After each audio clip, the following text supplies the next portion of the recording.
you by introducing the all-new Roofing's TMX 500C rebars with cut and bend surfaces.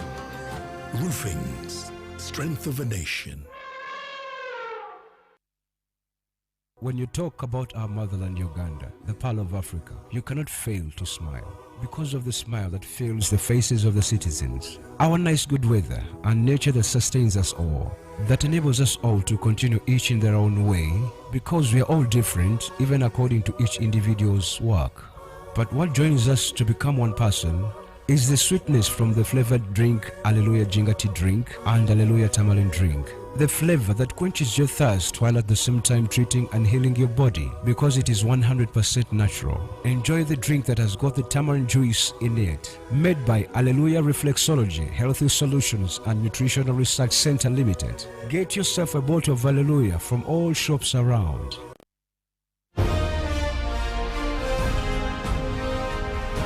Live from UBC Studios in Kampala. This is Good Morning Uganda.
Good morning to you. Welcome to a brand new week and a full one in the terms of December 2021. Of course, this means that Christmas is a little bit closer. We have now moved 5 days, introducing us into the 6th day of December 2021. A Monday, it is the expectation is that it should be drizzling, but Dole and Kenyana will be letting us know what the weather is going to be like today, given the fact that over the weekend we were shocked. Just when you're seeing sun, next thing you're seeing is the rain. Where it's coming from, I guess it's also bringing gifts to our Lord Jesus Christ while he's being birthed yet again. Anyway, away from that, my name is Priscilla Nalwoga and welcome to Good Morning Uganda. We do have a full morning ready for you to actually digest, but welcome back from the weekend. I know many of you had, your prayers, Muslim Brotherhood on Friday. Of course, we do have the SDAs on Saturday and the Pentecosts, the Christians, the Anglicans on Sunday. I'm pretty sure you had 1, 2, or 3 things that are going to keep you in this new week, but I'll ask my comrades what's going to be keeping them in this new week. Good morning to you, Robert. Good morning to you, Priscilla. How are you? I'm very fine. How are you? Very good. So about your church service yesterday, what did the pastor preach about? The power of the tongue. And what you proclaim is what you are. Okay. The tongue has power. So we're learning more regarding the power of the tongue, how to use your tongue, the things you talk, you tell your children, you're this and that. You're proclaiming on the life of this kid. So the power of the tongue. Okay, as the Bible does say that the tongue has the power to kill or give life. This very same tongue can kill and this very same tongue can give life. Molen Kenyana, good morning to you, and how was your Sunday service? Yes, a very good morning to you. And I did catch Mass online, but over the weekend also what I learned from all the teachings I was getting is how powerful it is to give tithe. And I know a lot of people be asking and praying for financial breakthrough, but it is also the fact that if you're not giving your tithe, then you are reducing your chances of getting that breakthrough when you're praying to God. So it's really important that we give our tithe. Okay, all right. And of course, the Reverend for us here in Good Morning Uganda service, and that is Bishop Felix Nkunda. Good morning to you. Bishop. Felix. Good morning. How are you, Priscilla? And how is everyone? Robert and Molly. Of course, our viewers out there, I hope it was a wonderful weekend. Another opportunity to do touch base with our souls. Of course, having rejoicing and making melodies out of the nice hymns of God. But of course, for me, what's most touching is what Robert did talk about, the issue of the spoken belief as creation. And the same Bible is where they say, out of the abundance of one's heart, so they act, so they speak, so they do. So whatever you're going through, whatever you think you portray in your life, in terms of mannerism, in terms of, search your heart.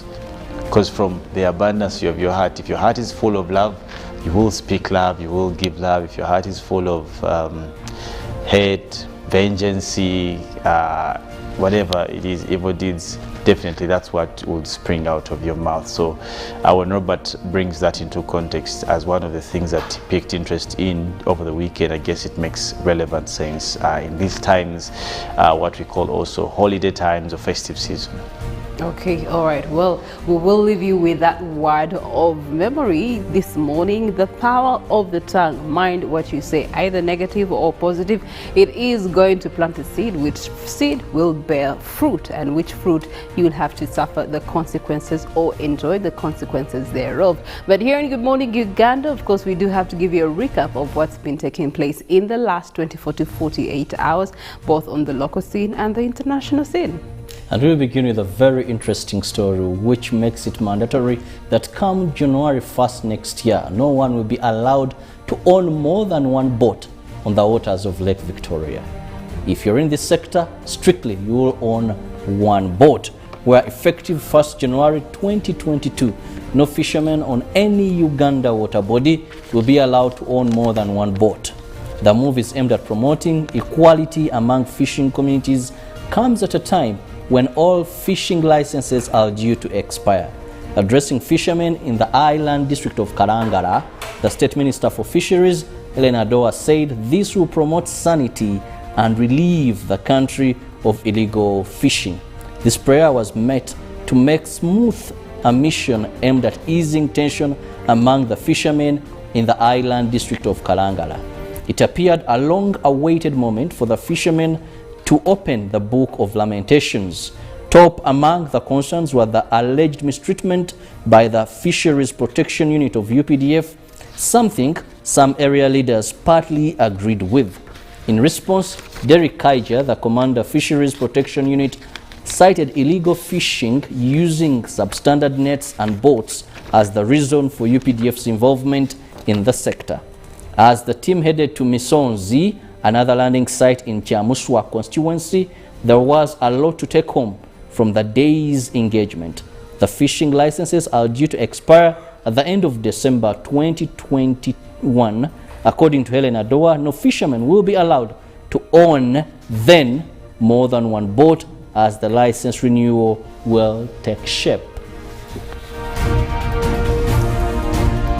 Campaigns for Kayunga District Chairperson have created political tension in the area as 6 candidates crisscross the district seeking for people's mandate. The campaigns for the by-election slated for this month follows the death of the former district chairperson Fefeka Serubogo in June this year. NRM candidate Andrew Mwonge held his campaigns in Nanzigo sub-county, where NUP supporters attempted to disrupt his campaigns. Mwonge asked the Electoral Commission to intervene, citing that his opponent for NUP was supposed to be in the Kangurumira sub-county, wondering why her supporters had to interrupt his campaigns in Nanzigo. The Kayunga district returning officer, Jennifer Kobomun, to explain that all contestants were given proper guidance and a roadmap to follow during their campaigns. On the 16th of this month, Kayunga residents will be voting for their chairperson following the demise of their former chairperson in June this year. Away from politics, we now move to church, where the Right Reverend John Wilson Nandaha was consecrated and enthroned as the 8th Bishop of Mbale Diocese during a function officiated by the Archbishop of the Church of Uganda, His Grace Kazimba Mugalu, at St. Andrew's Cathedral, Mbale. Bishop John Wilson Nandaha pledged his commitment to carry on the work of God to another level. He called for teamwork in order to carry out evangelical missions of love for one another. Bishop Dr. Kazimba Mugalu re-echoed and emphasized that he is tired of succession fights in the church. He said succession in church is peaceful and no force shall work anywhere. He advised Christians in Kumi and Muhabura dioceses to stop their infighting over succession. The Vice President of Uganda, Jessica Alupo, represented the President, said the church is playing a very big role in supplementing government work. She said the church has been seen supplementing in the education sector, health, and providing income through direct employment. She urged the church to mobilize Christians to get into income-generating activities and having food security in their homes. She later handed over a new car to the bishop, donated by the President of the Republic of Uganda. Christians from all walks of life joined Kabale Diocese for the Bishop's annual appeal fund this weekend. The event was held at St. Paul's Cathedral, Rusharoza, with Vice President Major Jessica Alupo as the chief guest. The fundraising drive is targeting to raise funds for the construction of a commercial building in Rukunjiri municipality to generate income for the diocese. The Kabale drive raised 380 million Ugandan shillings, with the Vice President announcing government's contribution of 100 million towards this noble cause. In her remarks to the congregation, the Vice President reiterated government's continued partnership with the church on issues of development with a view of economically empowering and improving the living standards of the people. The Vice President appealed to leaders in the Catholic Church to partner with government by encouraging communities to embrace government developmental programs, especially the forthcoming parish model, as the only way forward to improve household incomes countrywide.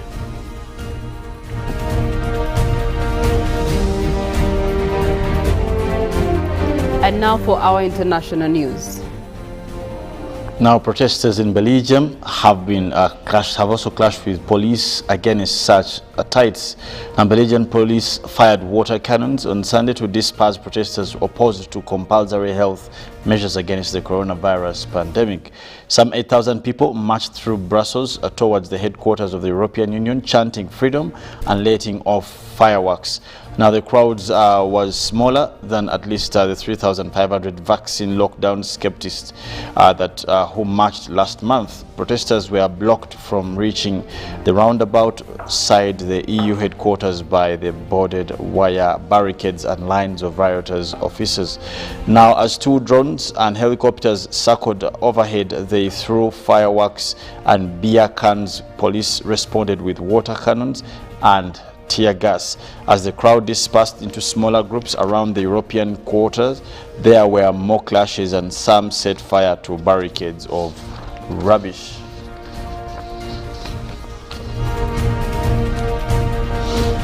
Now, still international stories. Former U.S. Senate and presidential candidate, that is Bob Dole, dies at the age of 98.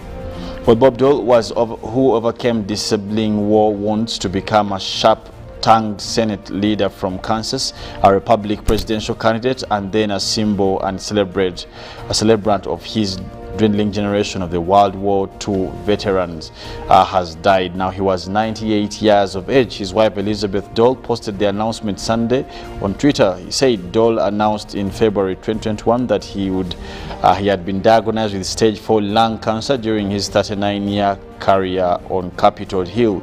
Dole became one of the most influential legislators and party leaders in the Senate, combining a talent of compromise with caustic wit, with which he often turned on himself but didn't hesitate to turn on others as well.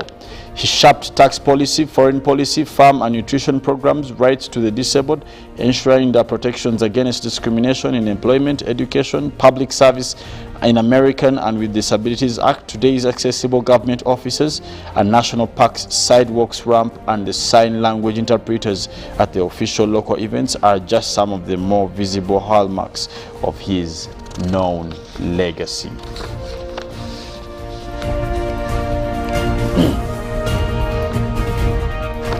Now back to Africa, Gambia elections, where we see Adama Barrow declared presidential election winner. Now Gambia's President Adama Barrow has easily won a re-election. Authorities here came out to mention why they say that he was declared having led by at least 53% of Saturday's vote within the nearest rival, a lawyer, Osieno Debo, who won by 28%. Now Mr. Debo and other candidates earlier said they could not accept the results of the poll. The vote is being seen as a test for democracy in the country. In the last election, Mr. Barrow defeated Yahya Jammeh, who won lives in exile after refusing to accept the results.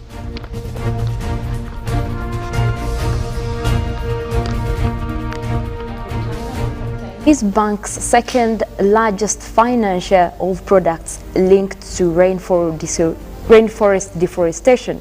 A new study revealed that Chinese financial institutions are the world's second largest financier of commodities implicated in tropical rainforest deforestation. Now, the study cast doubt in Chinese ambitions to be a global leader in the fight against climate change. Brazil, the largest producer of soy and second largest producer of beef, is the largest financier of forest risk commodities in the world. Now, the data that was analyzed by Forests and Finance, a global coalition of non-governmental organizations, showed that from January 2016 to April 2020, Chinese institutions provided 15 billion in loans and underwriting services to companies that traded in commodities linked to deforestation in South Asia, Brazil, and Africa. Now, these companies are involved in trading pulp and paper, palm oil, soy, rubber, and timber, largely operating overseas and also often funded by Chinese banks, highlighting the international footprint of the country's financial sector. Now, a closer look at the geographical and sectorial breakdown of Chinese financial institution credit flows shows that about 10.2 billion was attributed to the forest risk commodities in Southeast Asia, and approximately half of this financing was attributable to pulp and paper.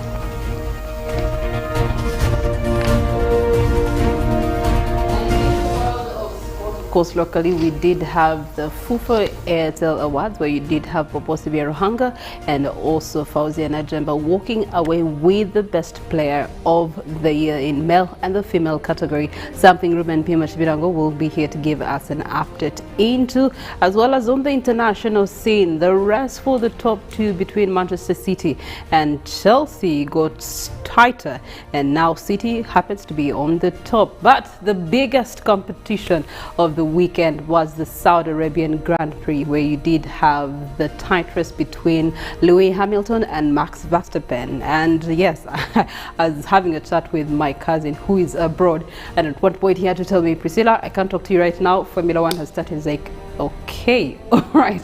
So all eyes were on Formula One, and of course the win going to Hamilton. One race leaves to decide the end of the season.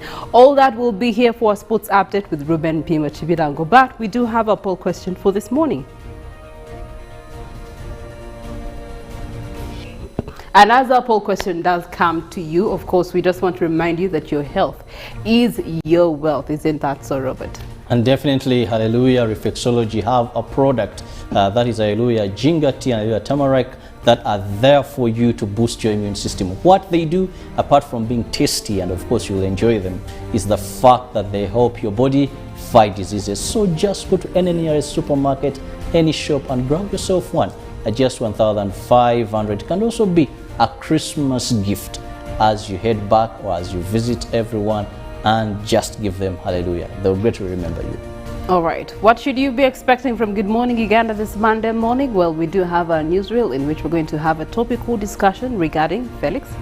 I'll be looking at gender-based violence and of course trying to intertwine the same with what's most recent report is coming out in terms of defilement cases going up in some regions of this country. And Molen Kenyana will be ending that hour with weather, nature and climate. What's the latest one? Well, as we also launched the gender-based violence campaign, we are looking at women and climate change, where there are a lot of studies that are showing that women are more affected by the effects of climate change. How and why, we will be breaking down through that. And also, there is an earthquake and also volcanic eruption in Australia. So we'll be looking into details of how that is going and how so far how many people have been affected by this eruption. See, your inquisitive juices are wondering how exactly it comes down to gender when it comes to weather and its effects. Anyway, we also do have our 8 o'clock hour, which we'll be having, of course, Good Morning Uganda agenda with Robert Kirabo. And we'll be looking at the fight against corruption.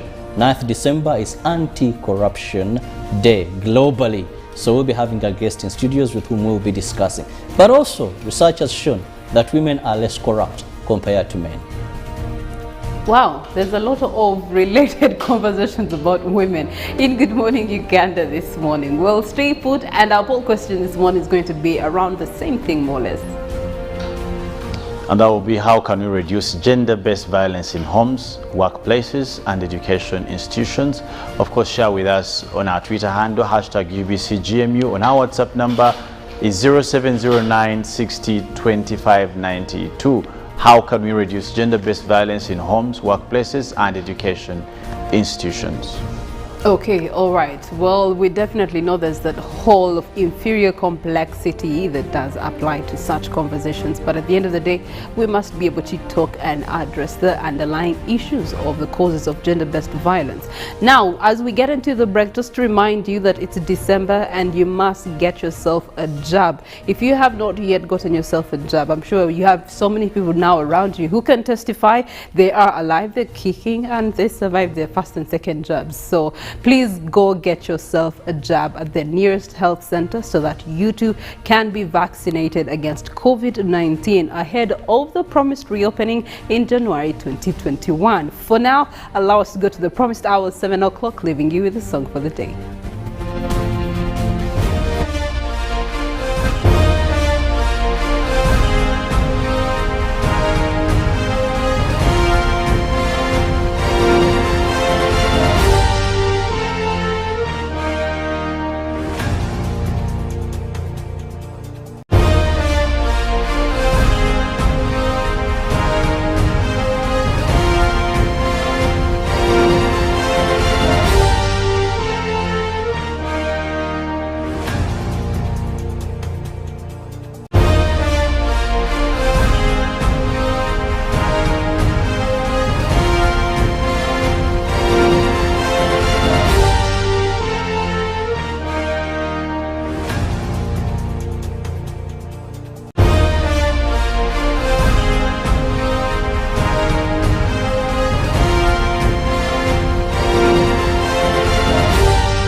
and COVID-19. But we first need to understand, what is gender-based violence? Where does it stem from? And we'll have Felix Nkunda giving us that background.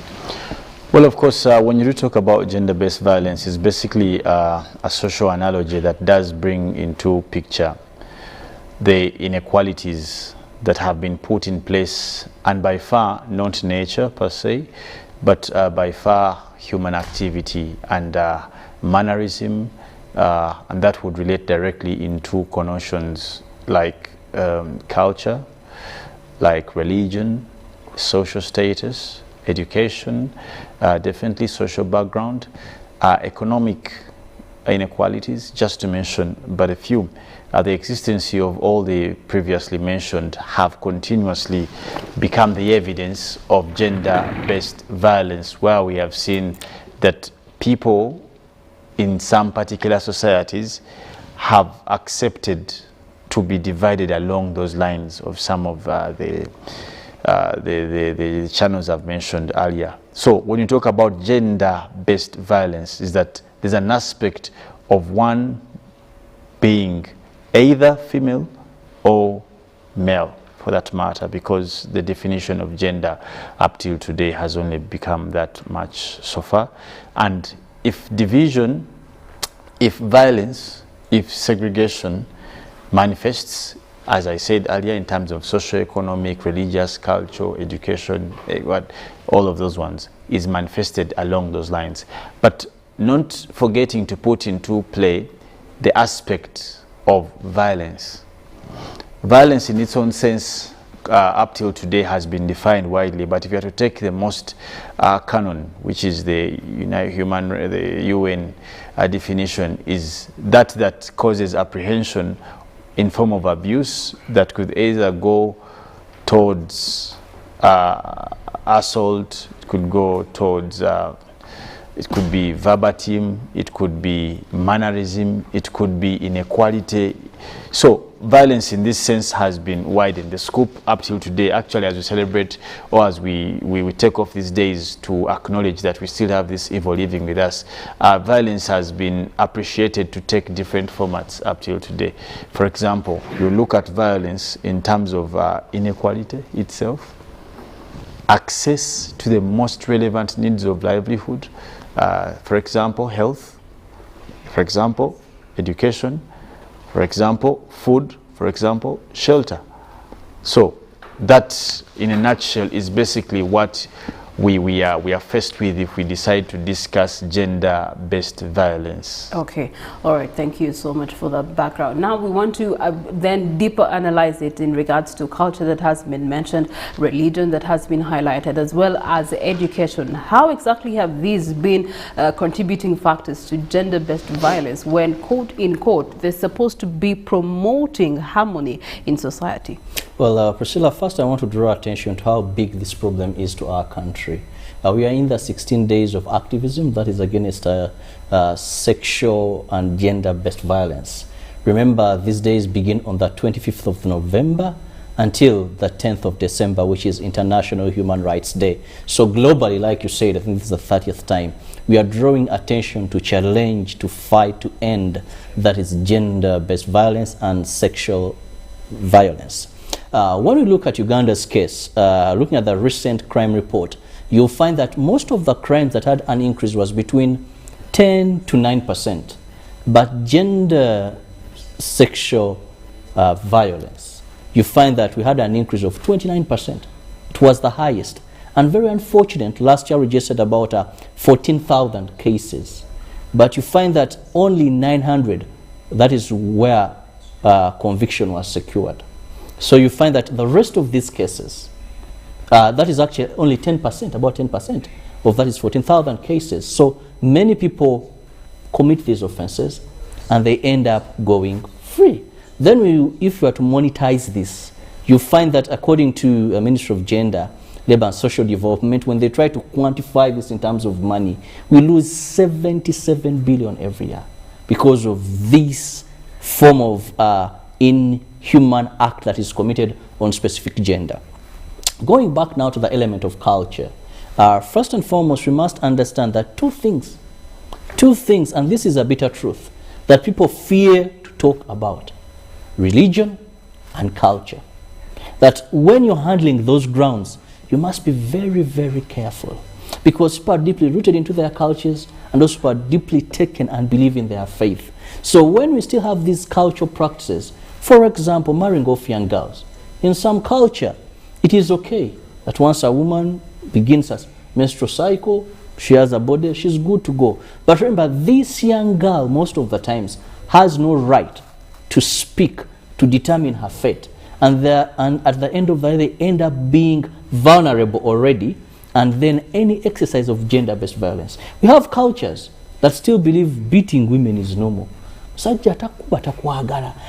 these have been instilled in the minds. We still have some cultures where bride price, which is not a crime, thanking parents. But I think the way in some societies, in some cultures, this is termed bakusasude, there is so much you've now gone, giving women as property to men. And some years back, remember, there was a picture that was trending, a story where a man had a goat and used this goat to pay bride price. So he had dogs that he uses for hunting. Remember this woman where puppies were breast sucking. The husband said, these are my hunting dogs, but I paid you, I gave my goat. So bride price has a picture. Then when we go to this kind of religion, there's some faith that believe a girl should be married off as early as 13. So vulnerability has a connection with underage, if you're below 18, to make decisions. So that is where culture and religion, that there are those clauses that I believe are outdated in culture or in religion, but we still stick to them because we believe it is the normal. Yet we are cherishing abnormalities that amount to gender-based violence. Even when we go to marriages, you've heard there are many religions that are anti-divorce. Even when it means death, until death do us apart. But so this person has to be in there, in this violent relationship, not leaving because the church, because this we do not condemn, we do not accept divorce. Either we talk to you, you're battered today, you go, you're cancelled, tomorrow you're battered again, you're battered, you're beaten. All these are some of the aspects or examples where culture and religion become a problem in promoting gender-based violence. Okay, all right. Then this brings, of course, the highlight in regards to what is known as the human right. And in this case, you are trying to inflict some sort of pain on a human life, and we need to actually find ways that we can protect the human life first before we can put front culture, religion, or education for that matter. How best, Felix Nkunda, do we be able to actually realize that life needs to be saved first before the application and royalty to such elements of society? Well, it's quite a bigger problem than it actually seems when talked about, because as I said earlier, it has continued to manifest itself closely in the existence of almost all dimensions of society. Sadly, it is acknowledged, and in some way or somehow or somewhat, it's even legal, or it is one would say it has passed to be common. It has passed to be acceptable as a practice. There's one of the clips that is trending on social media. I saw one of the, I think he's a sheikh or what. He was trying, I think he was talking on a wedding, and he was clear on the kind of women men should marry in that particular faith. Why do I bring this out as an example? That when you ask a question on how should we bitterly be able to deal with what should come first, what should come first is ideally the right thing. And in that order, what must be put forth is only the right thing. And what is the right thing? That we must detach ourselves from the inheritance of primitive, archaic practices that cause false definition to particular genders, that abuse sensitiveness for particular genders. In as much as we will talk about the existence of gender-based violence, we cannot fear to talk about the aspect of belief, but also the normatives of equality. is it, you know, I'll give you an example that during lockdown, we used to move. Some of us who were able to have work that was so-called essential, we used to move freely. Now, because of that kind of freedom, you would move from here to Mukono in about 30 minutes. You would want Apple not even to come back, because probably you want to have... You're enjoying the freedom and the liberty of... But that's the most selfish thought one can have. You get it? Like when we talk about schools opening, some people, the first thing they think about, traffic jam. That's the most selfish thought. Now, there's a big battle between equality when it comes to, because the only discussion to deal with gender-based violence is having the bitter discussion of equality vis-a-vis equity in terms of these genders. That is everyone getting what they need respective of their gender? Is everyone getting what they need? And this is where we miss the point. And I think the front bearers of these campaigns always miss the point of let everyone get what they need. In the respect of being a woman, let's start from early childhood. What does a young girl need? Let's put that aside. Now, does a young girl need protection as much as a boy needs protection? Who is more, let's say, vulnerable? Vulnerable. That's a very good word. Who is more vulnerable? At what age? Is, you know, instead of us talking about equality, equality has made it look like there's a big competition. And this is why we are seeing the cases of gender-based violence increasing. It seems lately that we are fighting for space with women. And I don't think that's the issue. It's good for you to be a good lawyer, Priscilla. And I can be a good lawyer. There is no need for us to, for example, professionalism may not define, and I heard Robert earlier talking about the issue of women better are not good at corruption or what. I think that's again relative. Because the biggest challenge is that we are fronting the wrong discussion as an aid to deal with gender-based violence. It's competition for space. Yes, like we are fighting for the same space. If there are 10 men here, there should be 10 women here. That is wrong. I don't, and that's why now because in a fair competition, there are teams. We are fighting for more or less the same thing. Now we will have to fight because you have introduced a fight. Yet the introduction or the kind of discussion we should be pushing for purposes of gender-based violence is the discussion of equity. That everyone, for starters, is good the way they are. Yeah. You get it? Now, for some, and that's why you see some traditions are riding on fighting this thing of equality. Because they feel that you want to come into their space and eat them up. But as I've said, because we are also fronting a wrong argument in terms of fighting gender-based violence, let us talk about equity. If a boy needs an underwear, the girl doesn't need an underwear. The girl probably needs a pad.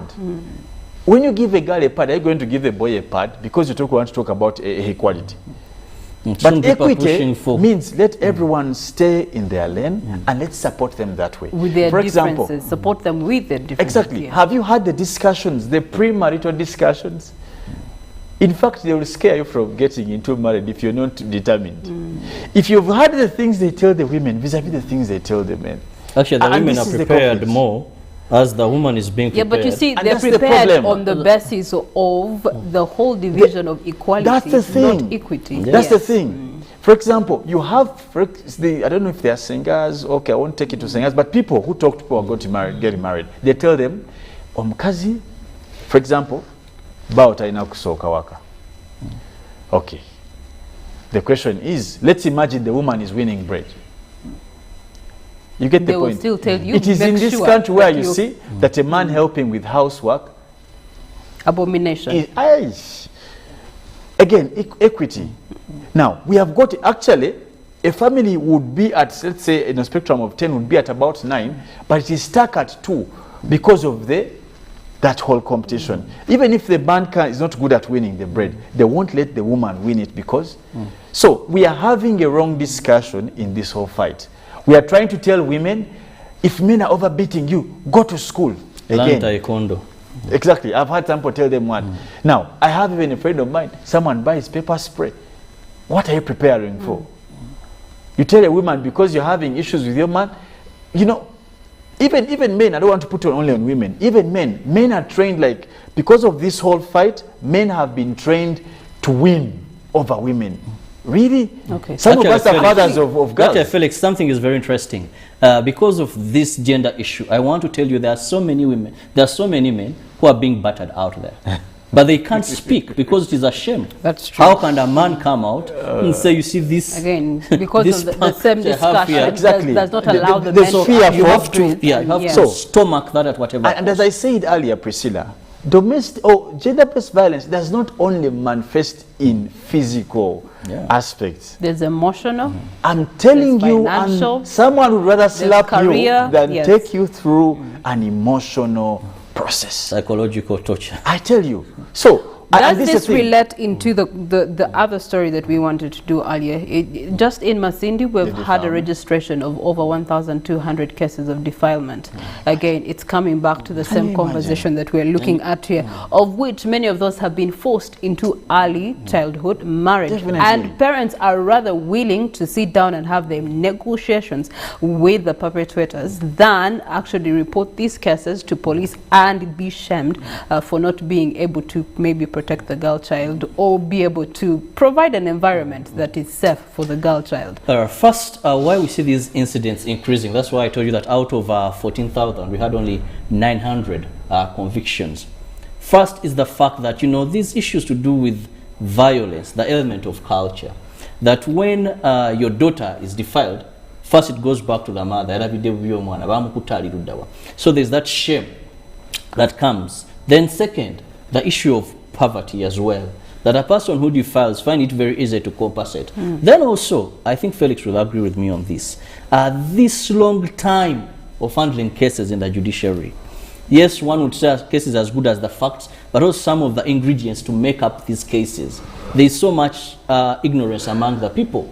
A child has been defiled, a woman has been beaten, then the clothes, maybe they're already destroyed, and all these. So it makes it very hard for prosecution. So when the parent thinks about this, they are told, even if you go to police, yes, this person may be arrested, but are you going to go to police over and over and over? That is a long time, and maybe it will require some monies and all this.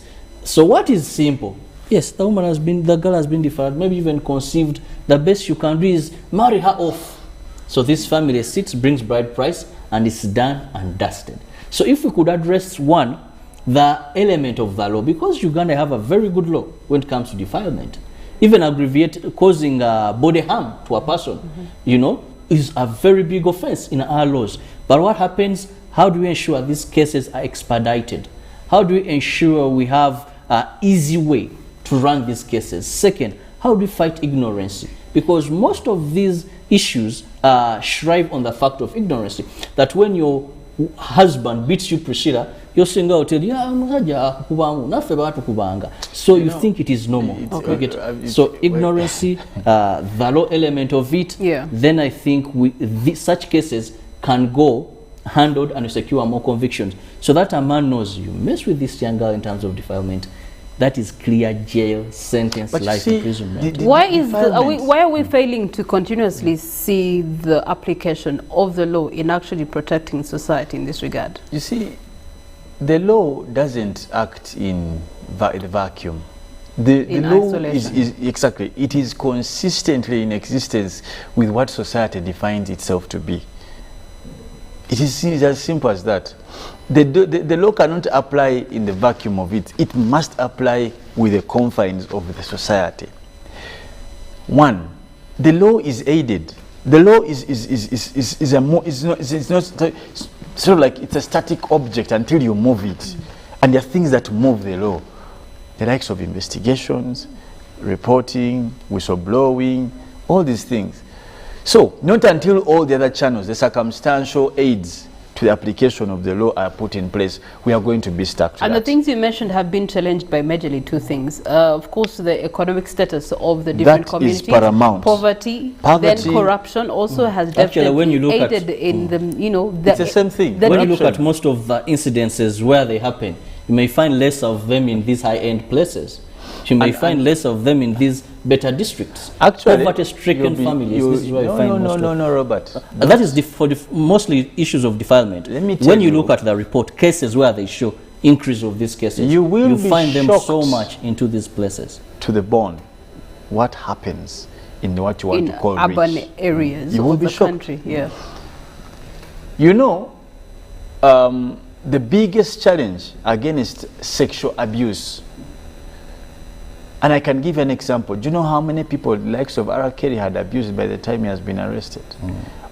Almost every rich person today in the US, every person studying for politics, musician, have a relationship to sexual abuse. Let me tell you, the biggest problem is poverty. And no wonder, even the rich don't abuse the fellow rich. Yeah. They don't abuse the fellow rich. They abuse the vulnerable poor. And again, it comes back to poverty. When the police officers or the legal officers are getting corrupted, it is because they are poor. They are poor, yes.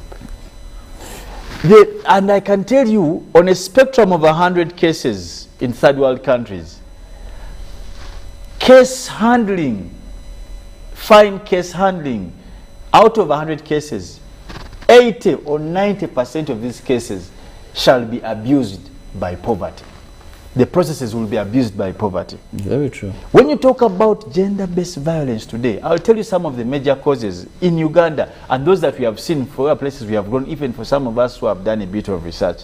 One, poverty is the first one. And how does it manifest? It manifests in drunkenness, drug abuse, idleness, and then you look at theft, you look at ideas like culture and traditions. The only reason why they will tell a girl to submit to being abused is because maybe she can't return back home, the conditions are not good, she has nowhere to go, probably she has given birth to about 3 or 4, 5 children. She's stuck with that person because the person is a breadwinner. She can't sustain herself. Exactly. It brings you back to the same concept of poverty. Gender-based violence. And one of the things I want to be categorically clear about is to applaud the President of Uganda. Since he came into this country as a leader, or as he has led the NRA, later on NRM, his emphasis about lifting women has been consistent. And I can tell you, it may be unprecedented world over. For some of you who are interested, you can research. You may not find a country where the head of state has trusted women. In fact, it would be shocking if women of Uganda don't love this president they have. I'll be honest. To the point that it was put in law. The Constitution talks about women. Which country has a constitution that talks about women in terms of education, in terms of representation? The women in this country have a slot, only that it has been abused. It has not got reaped what it should reap. But all these are actually symbolic. And I can tell you, if you are to compare how things were by, let's say, 91, in terms of women's status, and 2021, you will be shocked. No wonder these days, for us, I told you, in our classes when we used to be in low classes, you would look at young, beautiful legal students. When you went to LDs, even in practice, that is so sad. Go to hospitals today, you find young, beautiful doctors. Go to engineering. Today we have girls, I see them on these roads they are making. Almost every 10 cars that pass you, whether they are theirs or not theirs, but it's a good feeling to see that in a country where you can enter a hotel and order for a meal that costs about 200,000, a woman can come again and have that same meal. Okay. You know, you walk into a banking hall and I think male-dominated. that we have a bigger promise towards eliminating gender-based violence with the trend we are taking, with the kind of leadership, in particular, about women emancipation. All right. It's key. So because of that kind of leadership, for me, I think we are not doing so bad like we used to do. Thank you, Felix. And now, just lastly, Priscilla, there is information. For me, let me just lastly say this. The information is available. Look at us having this discussion with a lady, for that matter. Now, only many other people are having these discussions elsewhere. So I think that's the other underlying cause of gender-based violence is silence. There's continued silence because people fear to speak up. Others fear to actually be continuously victimized for speaking up, because if you tell the neighbor is going to come and confront you, and then again you'll be battered. If they don't actually laugh at you. You know, if it's stuff like that. So the continued element of silence in the fight against gender-based violence, how can we actually create sensitization in this regard and help society realize that that alone is causing us to still stay in this backwardness? Well, it is all about giving them information. That is why you have these 16 days of activism. Let's promote this. Let people know that what you're going through, you can come out and speak. We still need more role models in this country that can come out and clearly say, I was going through this. It's not a shame. We once had a vice president in this country who was being battered. But when she came out and said, though I'm at this level, this is what is happening, and we must condemn it. So you're not alone. You're not alone when you come out and say, I cannot tolerate this type of marriage, this kind of man. There are other people that have done it. So we break the shame that you're talking about. If people know that many have said it, then also we need to expedite the law for the victims, so that a person knows that when I report, when I come out, there is protection. When I come out, someone is going to be held responsible, and above all, fighting poverty. I know of many women who will tell you, even if I'm empowering the girl child so that they can stand economically, financially. How am I going to report the husband who fends for this family? Have you heard of that meme where they say, I rather cry in a, is it in a Benz or what? Yes, in a Benz. So many people are crying in a Benz big house. and big. That is true. What we must do. But let me just add this, Priscilla, lastly, to what Robert is saying, that this fight needs more men than women. I beg to say this. In the fight against gender-based violence, we must implore more men to take the forefront of this discussion and confront it, because unlike those days, some of us are fathers of girls. We are brothers, you know, and the feeling that you wouldn't want your child to go through, don't put it through someone's child. So I'm calling upon all men, to take the forefront in this discussion to eliminate gender-based violence. Okay, and this causes us to remind you of our poll question this morning. We want you to be a part of the discussion and give us your opinions. How do we move from awareness? Now, awareness has been created, but then how do we lead ourselves into the era of eradication of gender-based violence? How can we reduce gender-based violence in homes, workspaces, as well as educational institutes ahead of the resumption in January 2021? Just speaking a comment here from someone who has responded to a poll question, and they're saying, good morning, Uganda. Gender-based violence can be history if love is key to everyone. It's that simple. That's a good one. If love is key to you, if you love your neighbor so much as you love yourself, you wouldn't inflict the kind of violence in any manner, by the way, whether based on gender or not, to another person, simply because you would imagine yourself being that person, and that would change the face of how we deal with gender-based violence in this country. The 16 days of gender-based violence activism do continue until the 10th of December, and I hope that you do something about it in this regard. Now, of course, schools are yet to be opened up, and I hope this will be answering some of those questions that we've been having. Lockdown, so many girls have been affected. So many boy child, you know, have also suffered because they have been led to do things that they're not supposed to be doing. No, so I've opened a can of worms, but not today. But the boy child will be fine. We shall lose. But the girl child may have permanent damages. The boy child will always work and find a way. The boy child okay, all right. Well, the 10th of January will be having schools reopening, and of course the tabloids have something or to say about that this morning.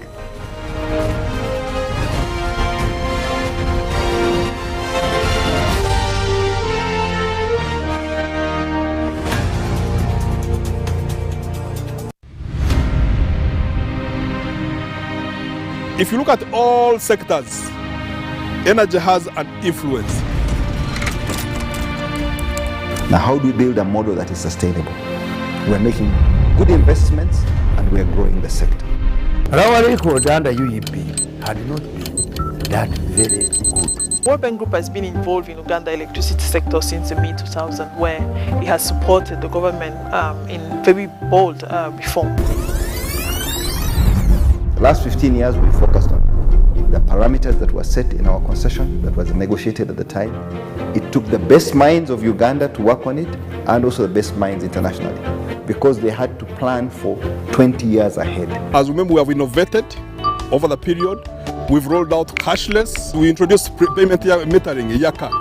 As I speak now, the 1.5 million customers are all on Yaka. The transition has been very, very good, because Ugandans who enjoy the power went out and bought shares. Women's massive investment, a robust and functional distribution network that will impact the lives of Uganda's over 40 million citizens.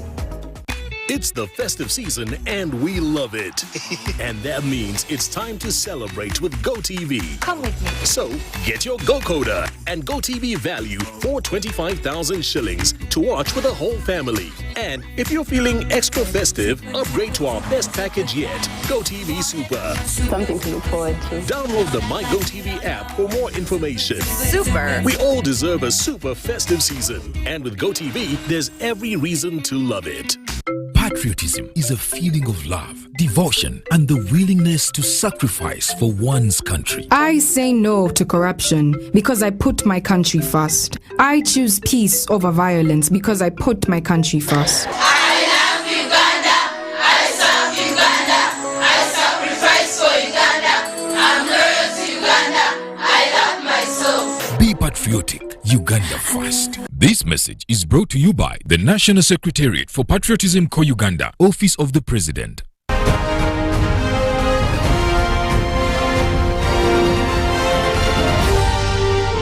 This is Good Morning Uganda.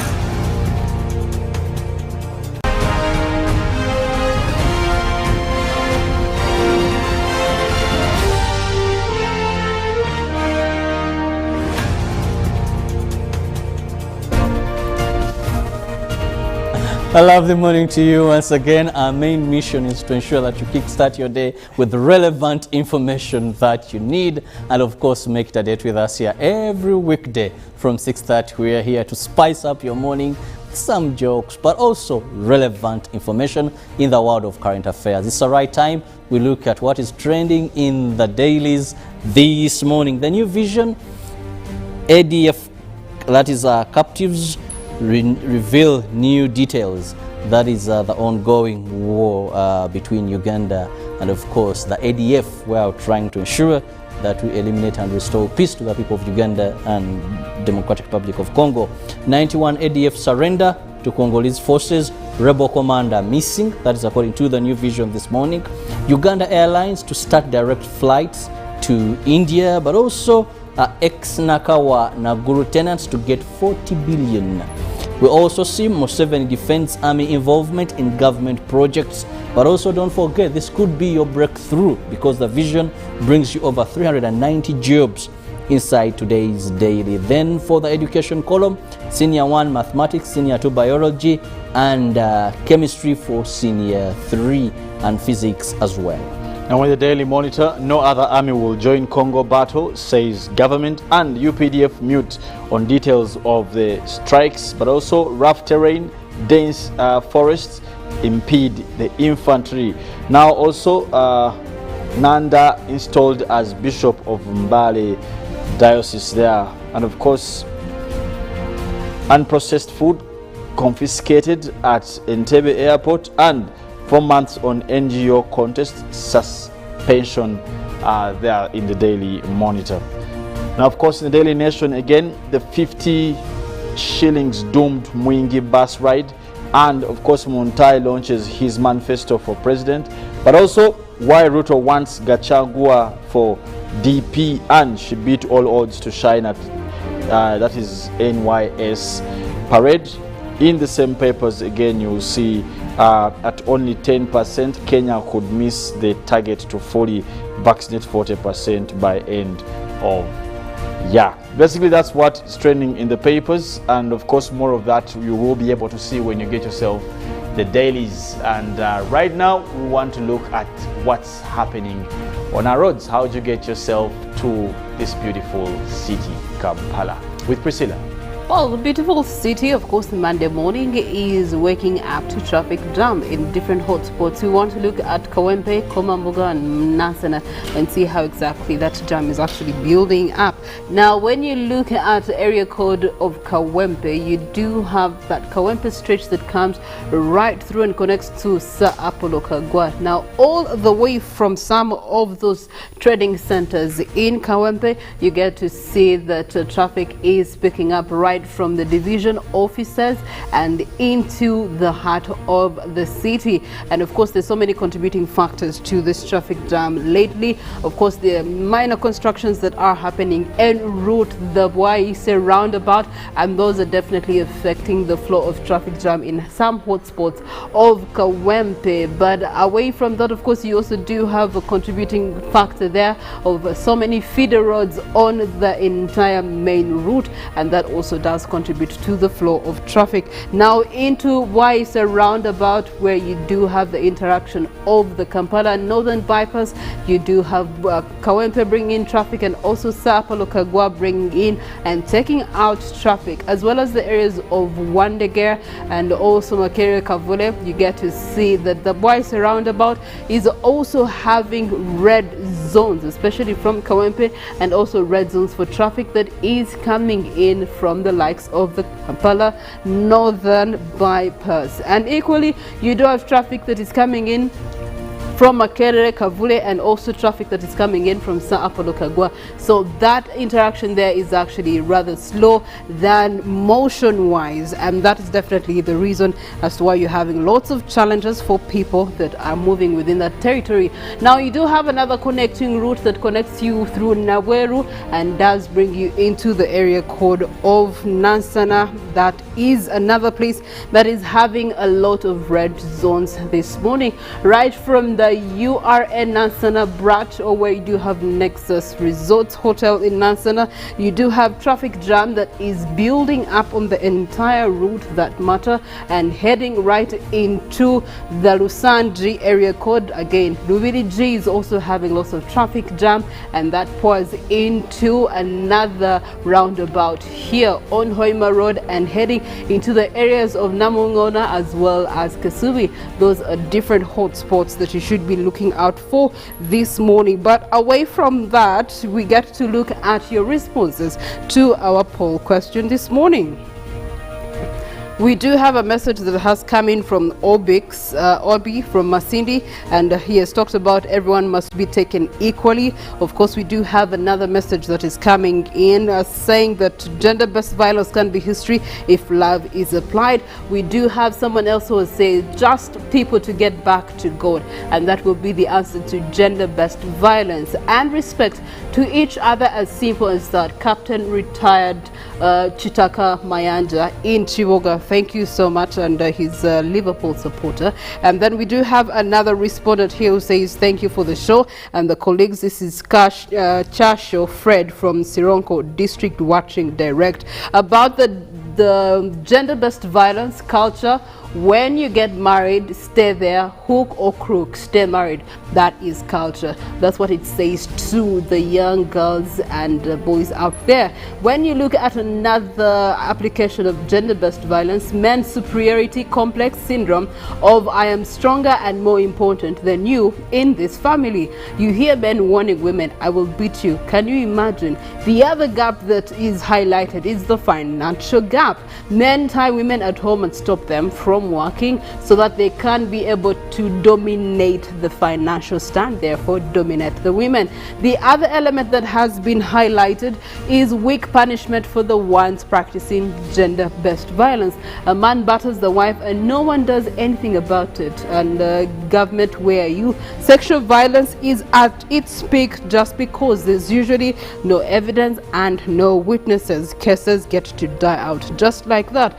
This is a courtesy of Fiona Businje from Ivanda Hospital. Well, thank you so much, Fiona, for watching Good Morning Uganda and actually practically highlighting the few challenges that have allowed the vice of gender-based violence to continue in Uganda. We do have another message here. Good morning. I think we need to first define some terms and make sure everyone gets to understand violence. Otherwise, relativism will still make public laugh at a minister who talks about some practice women do willingly. St. Peter in Ruelo. Okay, all right. Seeking for definition of gender-based violence. Thank you so much, guys, for your comments on this sensitive subject. You've made me understand it more deeply, and that is Robert Chibirango in Mukonovo. Thank you so much, Robert. Good morning, Uganda. Uganda has very good laws, but implementation is a very big challenge. The laws are implemented on only poor Ugandans. I think, in my view, the only way to reduce sexual gender-based violence is to strengthen the implementation of the laws against gender-based violence on the ones who break the laws, not only implementing on the poor Ugandans. Again, it goes back to the subject that poverty has drawn the margin in the fight against gender-based violence. Ariata Peter, thank you so much for giving us your contribution there. And of course, we do have a YouTuber who has also given us his 2 cents, and that is Prix Preston Mutunji, saying police CID is stinking, corruption, judiciary. Now, if you add on corruption, malicious society, the voiceless remain with no help rather than lifetime of crying, which is not supposed to be the case that we're supposed to be seeing. So again, it comes back to the economic status of the people in the country. It comes back to the livelihood status of the people of the country. These have been the margin drawers that have affected the fight against gender-based violence. But you and me can do something about it. If you know someone that is actually suffering from gender-based violence, do something about it. Go to the local authorities, go to your local leaders, consult from someone on how best you can help them. I do know of a girl who lost a child because of gender-based violence, and meanwhile they were not really that poor. He was a well-off to-do man, but again, because of the inferiority complex or the masculinity complex that was applied, she was put in a box and she ended up losing her first-born child simply because of this. Now, we don't want to write such stories, or we don't want to have such blood on our hands as Ugandans, and so we must speak up. In these 16 days of activism against gender-based violence, what are you doing about it? Mwalen Kenyana.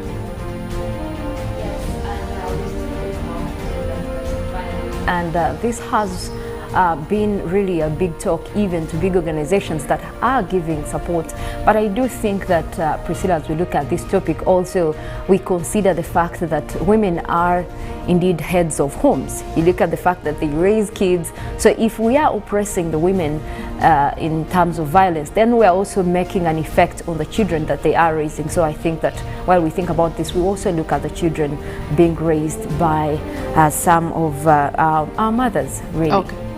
All right, we do have Chasho Fred who goes on Twitter and says, good morning, Uganda, the colleagues. This is Chasho Fred from Sironko district, and you're talking about offices. Thank you for the cause of offices. Thanks for the causes of gender-based violence, media influence like Facebook, YouTube, and also insufficient parental supervision. Okay, all right. He's talking about the other causes of gender-based violence being social media, and then also insufficient parental supervision. We do have another one. Reduction of gender-based violence is in intensive prayers and counseling that can reduce the emotional toll that it can have on its victims.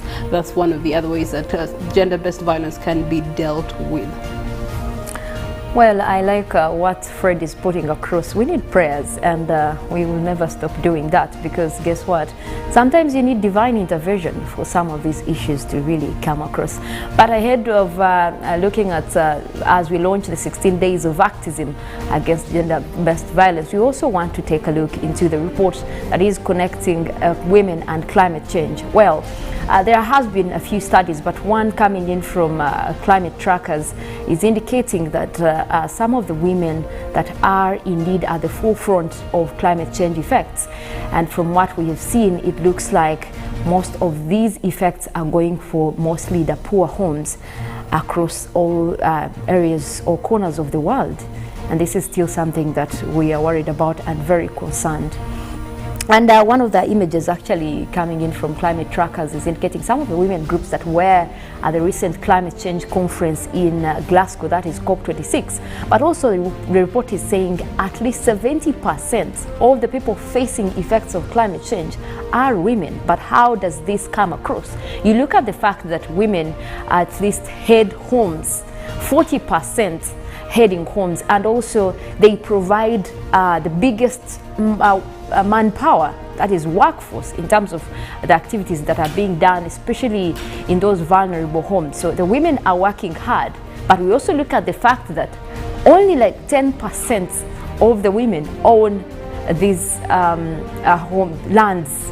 For example, when we're talking about agricultural activities, you will find that there is a home, a man is heading this home, but then, you know, much of the workforce is coming in from women and even the girl children within the family.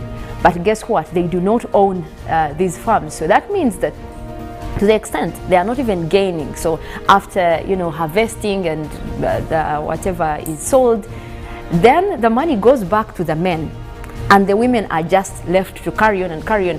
And you find at least some of the grassroots research that has been conducted over different families, you will find that even then, some of these money that comes after the harvest is not given to the family. So the woman is still left to fend for the family.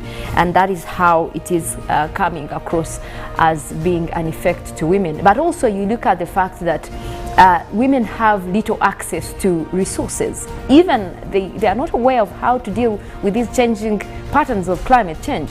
So they have, you will find that in certain homes, only a man is allowed to have a phone. Now we have gone slowly by slowly moving towards kind of urban areas where you find at least even women have phones. But there are people in rural areas where you find that a phone is only owned by a man in the family.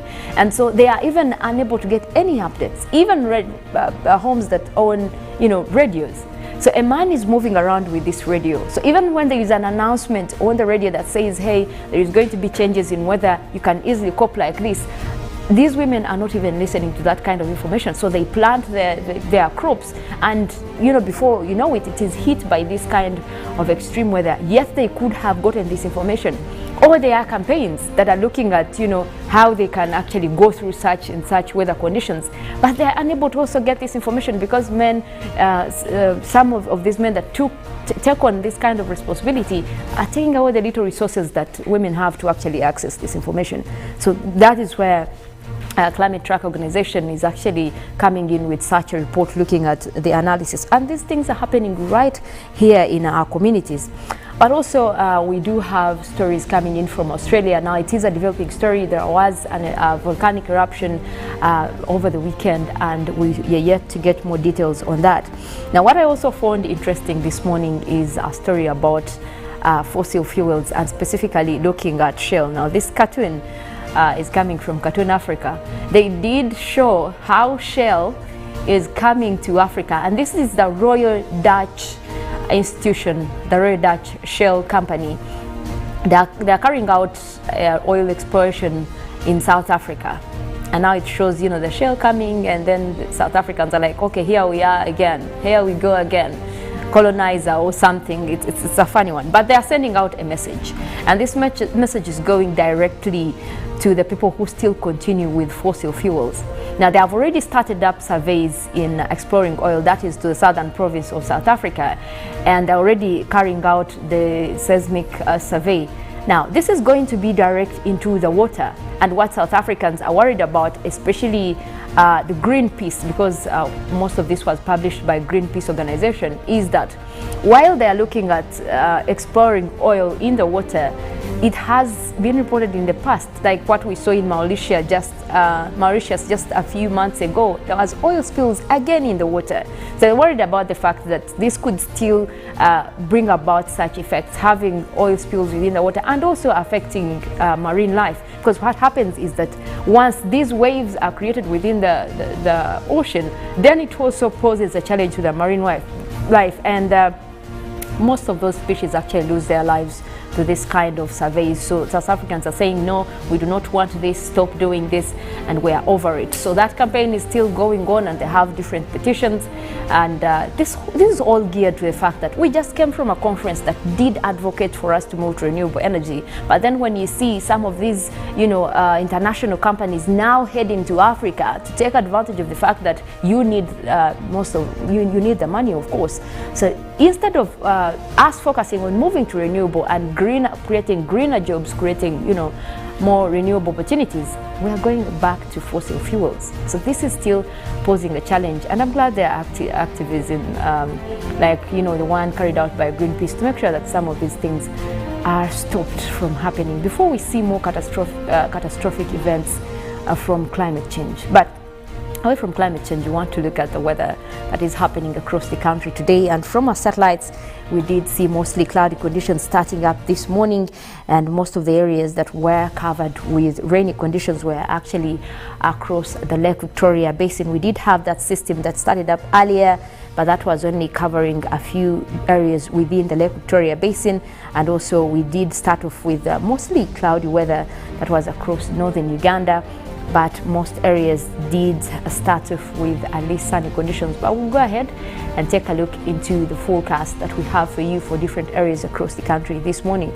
We start off with central Lake Victoria Basin, where we have Kampala, Entebbe, Wakiso and Mukono. We are forecasting rainy conditions. Those will be across a few areas. Also, we are starting off with a warm 27 degrees centigrade.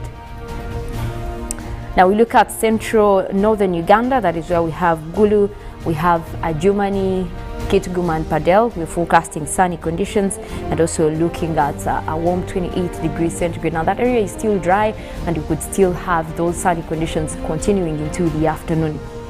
Now we'll also look at the central part of the country, eastern central, where we have Ruero, Wobulenzi, we have Ruli, Nakaseke. We're looking at a mix of clouds and sunshine, and that is also starting off with a warm 27 degrees centigrade.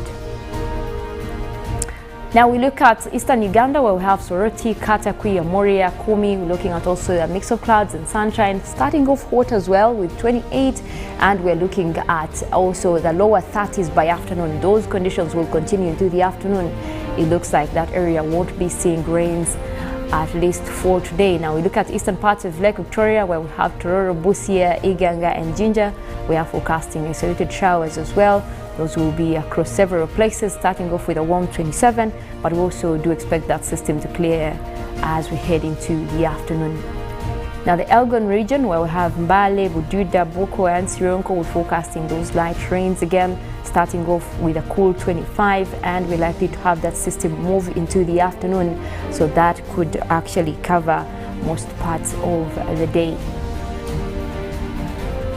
Now looking at southwestern Uganda, where we have Mbarara, Ibanda, Bushenyi, Lubirizi, we're forecasting light rains over that area, but those will only be over a few places, and it looks like it is a small system. It will clear very quickly, starting off with a maximum of 25 for the morning, but we also do expect more rains to again pop in later in the afternoon.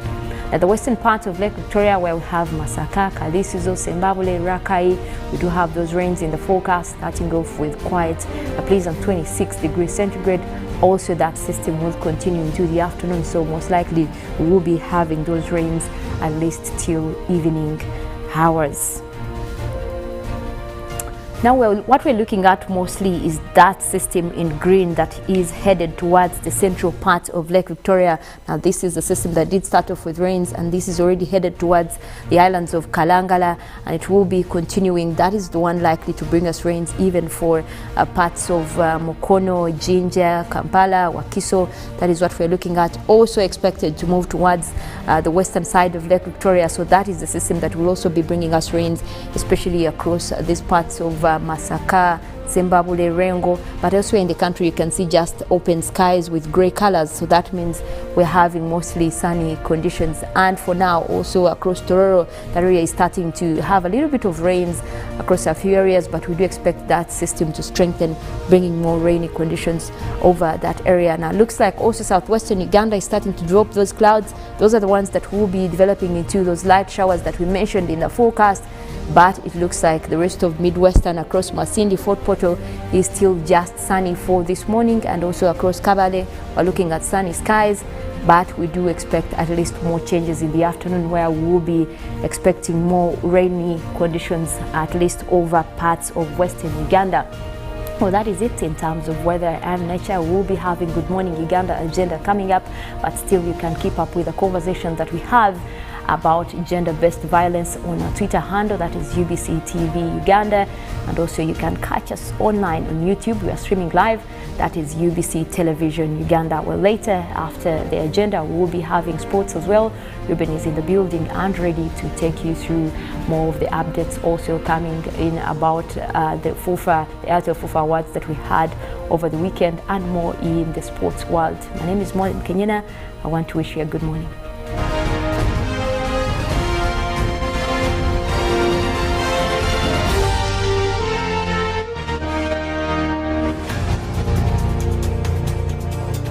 The program lineup on UBC. Brought to you by Roofings, Strength of a Nation.